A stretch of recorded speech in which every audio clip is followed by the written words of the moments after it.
Just in case some of you still think my musical tastes are okay after somewhat praising a newer Muse song the other week, today I'm going to speak positively about a song that is not only from Coldplay, but the one everyone already knows and has been memed to a point that it is genuinely hard to take seriously. And that is exactly what I intend to do today. You see, the song is historical fiction that makes somewhat of a bold move. It tries to paint a moment often seen as victorious as rather tragic. If there's one thing you'll learn from this video, it's that Fallen Kingdom is actually a lot closer to the subject material than Eggman singing about his balls.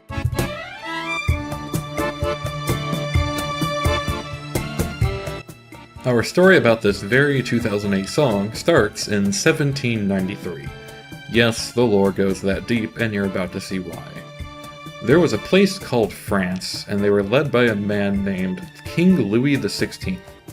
He's also been retroactively called King Louis the Last. Spoiler alert. You see, the French at that time were living in close to squalor conditions, while the royalty, nobility, and other aristocrats were enjoying themselves a rather lavish lifestyle. Read history enough, and you'll know that such tension leads people to choose violence, so it may not be a surprise, but the French chose violence. A lot of it. One of the people who sort of lost their head was King Louis XVI. When it was time for his execution, he decided to give one last speech to his people. He was ultimately unable to, so he instead shouted, "People, I die innocent," and also said some words to those around him about being innocent of the charges brought to him, and that he hopes his blood won't condemn the French people, but sources vary on that translation. Coldplay's Viva la Vida is an interpretation of King Louis XVI's last words, although the song clearly takes a far more sympathetic tone on his behalf. The song never declares his innocence, and instead seems to portray him in a more reflective light, as if he accepted his own guilt. Plus, I would venture to say that it is more of an interpretation of what a real speech would have been had he been allowed to make one, instead of shouting from the guillotine.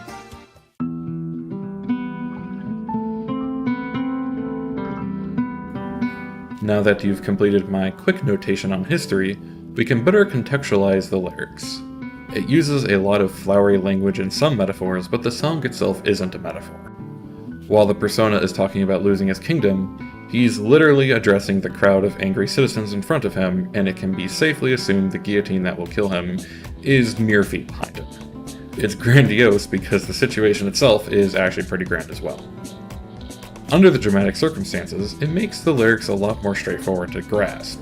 There are so many songs that use the imagery of kingdoms and such to portray other things that it almost feels odd to have a song about an actual king.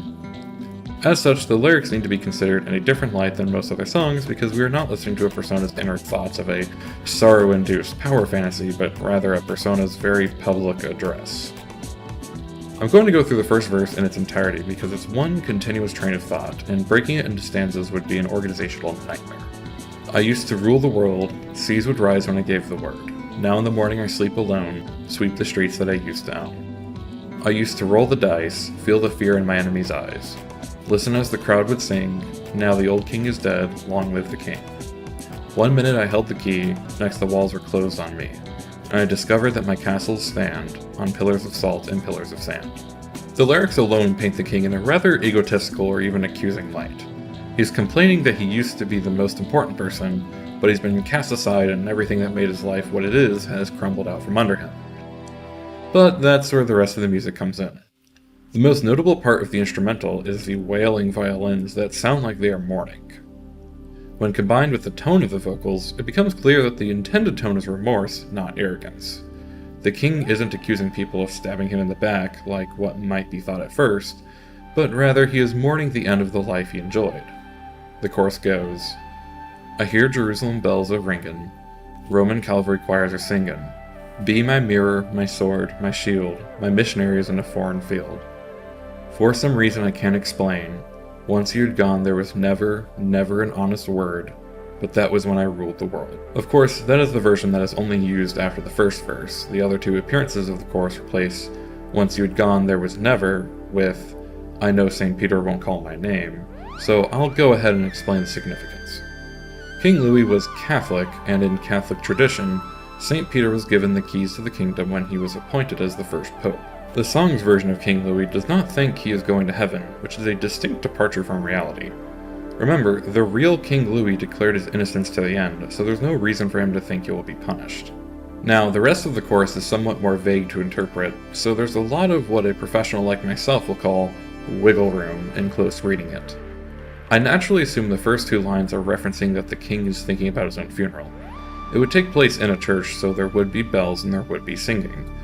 The next two lines seem to be a call to action. Be my mirror, my sword, my shield, my missionaries in a foreign field. In other words, be my reflection, my force, my defender, be my representative abroad. Not entirely sure why he would appeal to the citizenry trying to kill him to be his army, which is why I think it's an implied echo of what he had done before. The following line in the first version of course seems to support that, as it says, "Once you had gone, there was never an honest word." He became king, he sent his people out to be his nation, and it feels that once he had, he failed them. The last line is him saying that he used to rule the world. Look, he was a king of a large European nation. I'm not going to try and find some hidden meaning to ruling the world, because he literally ruled the land he resided in. The second verse goes, "It was the wicked and wild wind, blew down the doors to let me in. Shattered windows and the sound of drums, people couldn't believe what I had become. Revolutionaries wait for my head on a silver plate, just a puppet on a lonely string. Oh, who would ever want to be king?" Alright, the first four lines of the verse are rather confusing because King Louis wasn't particularly violent. I'm going to go out on a limb and say that the lines refer to the early period of his rule when he tried to implement changes that were unfavorable to the aristocracy. But that seems to contradict the rest of the verse, which is in reference to how the French revolutionaries hated him. You might be confused as to why a king who made reforms against the aristocracy and allowed a constitution would be hated by revolutionaries, but it's because as his reign progressed, he became more skittish and more concerned with his own safety and comfort than ruling the country. Or at least that's how he was seen and is often still seen. The last two lines of the verse are my favorites in the entire song. Just a puppet on a lonely string, oh who would ever want to be king? King Louis, as you might have noticed, was kinda stuck between a rock and a hard place. He wanted to reform France and in fact was celebrated when he took the throne. He pissed off the aristocracy in France by giving some rights to the people, but he also pissed off the people because he didn't do enough. In fact, there probably never would be enough measures because the revolutionaries would have always reached the decision to remove the monarchy at some point or another.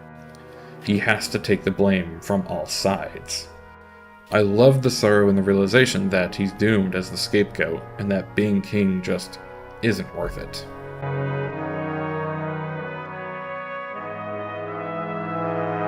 I don't want to call this song fanfiction, but that's exactly what one of my previous professors would claim. I don't have particularly warm feelings about this professor, therefore I will say that this is more of just alternate history fiction. You know, imagine an alternate history hub saying, what if King Louis XVI was allowed to give a speech and was also remorseful? I actually really like the concept as a whole. King Louis XVI isn't really looked back on fondly.